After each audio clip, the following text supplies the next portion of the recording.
Durante discurso num evento hoje em São Paulo, o diretor-geral da Polícia Federal, Andrei Rodrigues, comentou o caso do Banco Master e declarou que a PF não vai ser intimidada.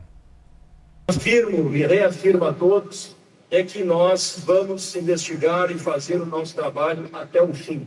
Nós não vamos ser intimidados por ninguém, por quem quer que seja.